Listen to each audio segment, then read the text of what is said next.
To Scotland now. The SNP said last Thursday's by-election was a two-horse race between them and Reform UK. Turns out no one saw the third horse coming past them. Labour squeaked home. But Nigel Farage's party took more than a quarter of the vote, with huge implications for ahead of next year's Holyrood elections. I can speak now to the SNP leader and Scottish First Minister, John Swinney. Good morning, Mr Swinney. Good morning, Trevor. Big event this week, of course, is the spending review. What do you want to hear from Rachel Reeves? What I'd like to hear from Rachel Reeves is a message about investment in the economy and investment in our public services. There's a key project in Scotland that needs to get the go-ahead from the UK Government, which is the Acorn Carbon Capture and Storage project, which will open up huge new opportunities for us to make progress on net zero and to strengthen the energy foundations of Scotland. And that's been long delayed and it needs to go ahead on Wednesday. We need to see investment in our public services after so many years of austerity so that we can invest to support growth. And we need to see investment in some of the resolving the difficulties created by some of the early actions of the UK Government, the restoration of winter fuel payments and compensation for the public sector from the increases in employer national insurance contributions that are significantly constraining public expenditure. Well, there's one thing on which you're almost certainly going to get your way, which is they're going to put a lot of money into the defence industry. Can I ask if it still remains the position of the Scottish Government that, as one of your colleagues said this week, we do not provide or support the use of public funding for the manufacture of munitions? That's the position of the Scottish Government. That's been a long-established position for the use of the public expenditure under our control. And what we do is we work with the defence industry in Scotland on supporting projects which will enhance their ability to recruit and to develop the skills, talent of individuals. That's where we provide our support to the defence industry in Scotland, and we've done that for a number of years. But on the question of munitions, we don't use public expenditure to support the production of munitions. Well, I just wanted to be clear about this because you're quite right. You say on your website policy, the defence industries welcome in Scotland, it's central to our engineering industry and so on, but you are unwilling to devote Scottish funds, for example, to the training of people in that defence industry. We currently support the skills development within the industry. That's part and parcel of the support that we currently provide in a number of different areas.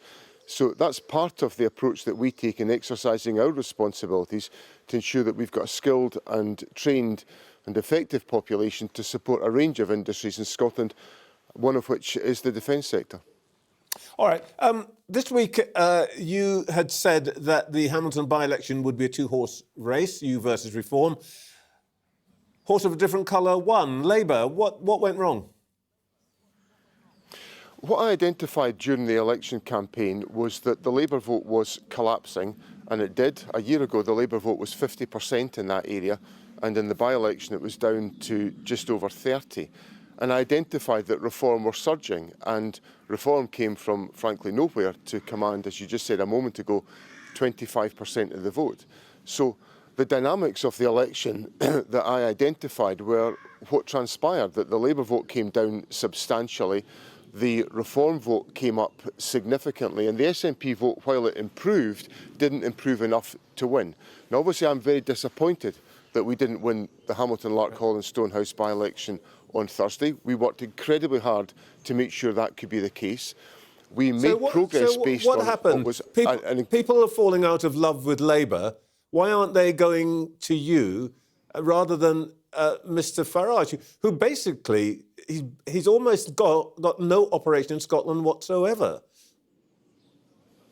Well, what we've got to do is we've got to win people back by a compelling proposition of the SNP government delivering on the issues that people are concerned about. And I heard loud and clear from the voters in the by-election that they're concerned about the cost of living and the standards of living, and we're taking steps as a government to try to support those measures, whether that's through But you have been government for nearly 2 decades. Why aren't people turning to you when they have fallen out of affection with Labour. Why are they turning to Mr Farage? Essentially, we've had a pretty tough time as a party over the last few years, and I came in a year ago to improve our position. We've made some progress based on the election last year, and we need to go further. And that's about addressing the real concerns of people in the community about the cost of living. It's about delivering on their expectations in relation to public services, particularly about reducing waiting times and waiting lists in our National Health Service and improving access to GP services. All of these priorities are underway as I speak just now, where we've got a relentless focus on doing all of that within government. And we've got to give people the hope of what the future lies for Scotland, and that's as a country that can use our enormous energy wealth for the benefit of our people who are paying extraordinarily high fuel prices at the moment. OK, to be fair to the Labour Party, they were only down 2%. I should make that clear.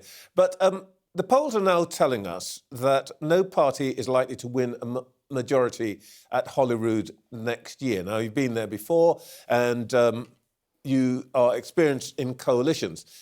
Can I ask, if the only way for you to keep reform out of government would be an SNP, Labour and Green coalition, are you ready to make that work? I think we're getting a wee bit ahead of ourselves, Trevor. I understand the interest and the intrigue about what the post-election arrangements might be, but what I will say to you today, the voters would probably like to know what you do in that situation. Well, what I would do is I would pursue the policy priorities of my party and the government that I've got the privilege to lead, and I'll set out in advance of that election the measures that will bring people to supporting the SNP so that we can do as well as we possibly can do in the forthcoming parliamentary election. But we'll be going into that with the aim of winning that election. Now, if you look at the result on Thursday, all the pollsters say that if that was applied across the wider election in Scotland, the SNP would remain, by a country mile, the largest political party in the Scottish Parliament. Now, that's not good enough. I want to get us stronger in that election. Right. But I'll tell you one thing I will not do, under any circumstances, is do any form of deal or any cooperation with Farage. I just won't do it, and people need to understand that now. OK, so that's interesting. And not Farage, but open to the rest. Thank you very much, Mr Swinney. Thank you for your time this morning.